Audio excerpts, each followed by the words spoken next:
In this second video on the American culture from 2000-2008, we'll look at more some of the the problems and divisions that were in American culture, and then look a little bit at pop culture and entertainment and stuff, dress and stuff like that. Anyway, as technology and science promised to transform American life, which we talked about in the previous video, the 2001 terrorist attack on the World Trade Center transformed American life as well.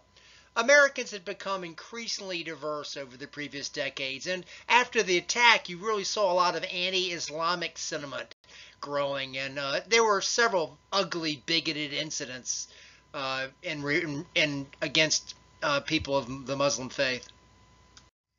During the 2000s, growing inequality continued to parallel the increasing globalization, and we talked about that before.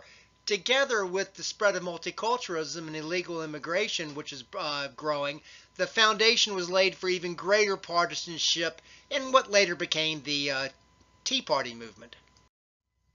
Certainly the massive Hurricane Katrina, which directly hit the city of New Orleans in 2005, completely inundating the city, flooding it, impacted all of America.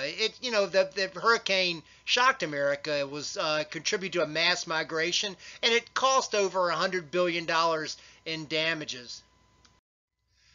Hurricane Katrina sparked additional debate over the urgency of global climate change, which was increasingly seen through the eyes of a divided, partisan America. To many, America appeared almost two countries, the diverse and prosperous urban areas of the coast and the more struggling rural areas in the middle of the country, their politics and culture distinct. Despair in many parts of rural, poor America led to an increase over the decade in the number of suicides, and this was despite the nation's growing aggregate wealth. As suicides increased, so did drug abuse. An epidemic of illegal meth abuse had existed since the 1990s, and it continued in the early 2000s.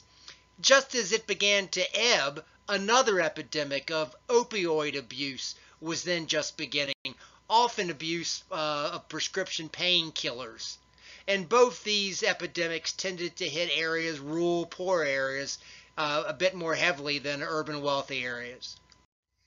When it came to pop culture, not surprisingly given the new media, music and fashion remained eclectic, and there was a wide, diverse range of taste. From country music to rap music, from electronic music to indie music, the music industry thrived. Informality still dominated dress, but all hairstyles were commonplace. Goatees shown on the left and tattoos in the middle, they continue to grow in popularity. And beginning in 2002, there was the Croc shoe fad of little plastic shoes that sort of spread across the country. In many respects, American styles of dress and hair were indistinguishable from what you might encounter today. And like today, there's celebrity culture in the early 2000s was a cornerstone of American culture.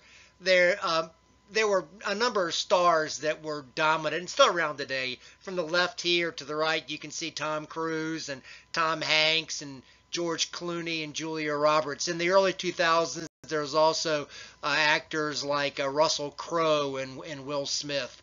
Movies were really, really popular, just as they'd been before and remain today.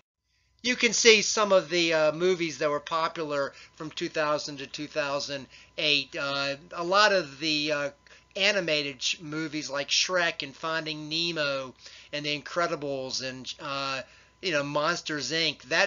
They were really, really popular during the decade. Sitcoms and other television shows remained popular.